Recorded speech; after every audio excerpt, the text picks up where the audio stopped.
Hello everyone, I'm Great Author, a fantasy writer that loves putting things on tables and charts, and this is The Science of Fantasy.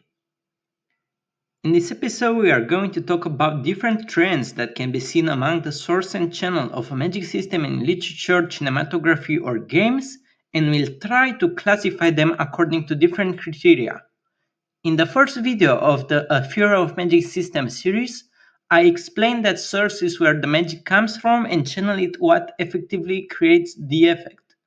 These can be easily swapped between them, creating, of course, different magic systems. Many things that are effects in some books and channel in other books, but there are also cases when they can be traditionally only one of them. Before we go on, I suggest you to check out my other videos on this subject. I leave the link in the description. The most important thing to keep in mind is that sources and channels can be literally anything. However, many authors choose to copy elements of other works, creating tropes. Three of the most common types that can be either source or channel are what I call the cosmic, the symbolic, and the biotic. Each of these can be of varying degree of detail, varying from general to limited to special. The cosmic type represents, at its widest extent, the entire universe or the equivalent supernatural representation that is usually the monotheistic God. Magic users can do magic because they can or God decided they can, no reason needed. If we go in more detail, it represents an element which is a division of the universe, or the supernatural equivalent in the form of a polytheistic God.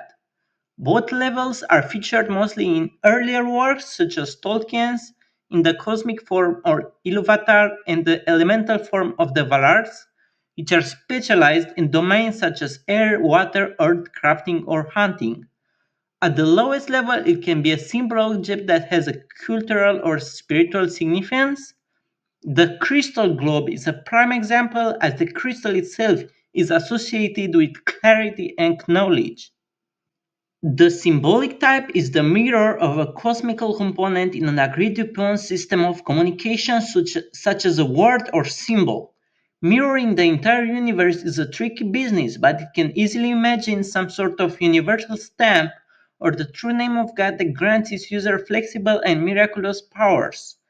The medium level is for spoken language, that of true names, a very used concept that was used, for example, in The Wizard of Earth and Sea by Ursula K. Le Guin and The Name of the Wind by Patrick Rothfuss, and has its roots in the most ancient of the religions, including the Egyptian one. For written languages, there are runes, another popular concept that stems from the Norse mythology. The most detailed variant is a fully fledged language of magic or an alphabet of magic. Most systems that are based on incantations, even if they only sound Latinish, use this.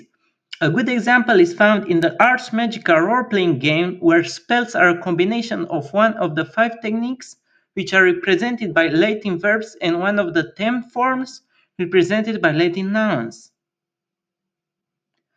The biotic type is mostly based on the idea that there is a life force, its source, or that living beings can use their agency to bend the magic to their will if it's channeled. It is general if this is true for every living being.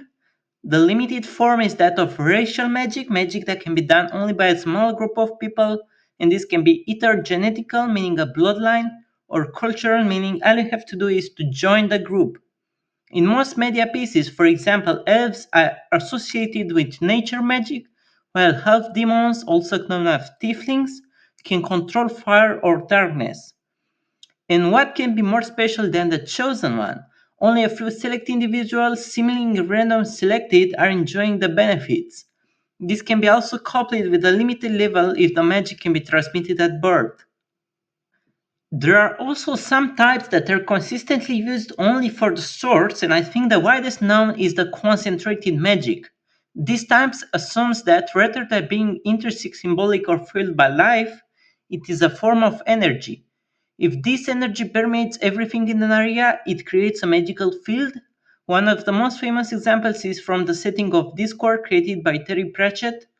All magic is part of the elemental magical force, and the presence of magic is signaled by the 8 color of light octarine. If the energy is concentrated only in some areas, we are talking about ley lines.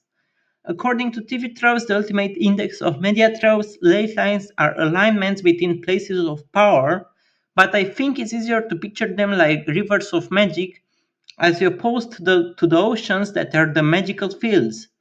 If we concentrate pure magic even further, we obtain magical rich materials which can either be magical metals, crystals, or liquids. A video game popularized this type of source under the name of mana or under alternative names such as ether and magica. Under the only channel category, we have gestures.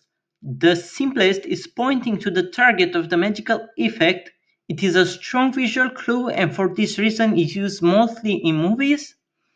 More complex gestures, such as waving, come at an intermediate level, but the most detailed such channel is magic through dance, where all body is used instead of just the hands. Now that we discussed the classification, we can go on to uses and capacity of regeneration. Depending on whenever the source and channel are consumed, we can distinguish between consumables and non-consumables. Using each of these can greatly impact the system as a whole, especially concerning the effect. Consumables are an obvious cost, so according to the effect equation from the previous video, either the power level decreases, resulting in a low magic fantasy setting, or the quality and quantity increase, making the effect more powerful compared with a similar system fueled by non consumables. Consumables also tend to increase the tension in the story as every use of magic now matters. Just imagine you have a genie with three wishes. Each wish used will make the following wish more important as you have to prioritize what you want, and the last wish is full of tension as you can't use another wish to counter it in case something goes wrong. But here is the catch, you can make a magical system that has the high magic fantasy feeling of a non consumable one, while preserving the tension from the consumable based one. Meet the regeneration based magic system. This is a variant where the source or channel is consumed when the magic is cast, but it slowly returns to the original value. As you can see from the graph, if we even it out, we get a constant line of non-consumables, but when you look at the narrow time frame, it seems to be fairly limited. There are many examples of such a magic system. Write in the comments what are your favorites. In the next episode, we are going to talk about the laws that make the link between sorter channel and the effect, such as the law of contagion, of similarity, and of balance.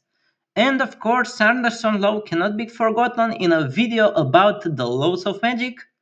If you enjoyed this video, don't forget to like and subscribe. See you soon!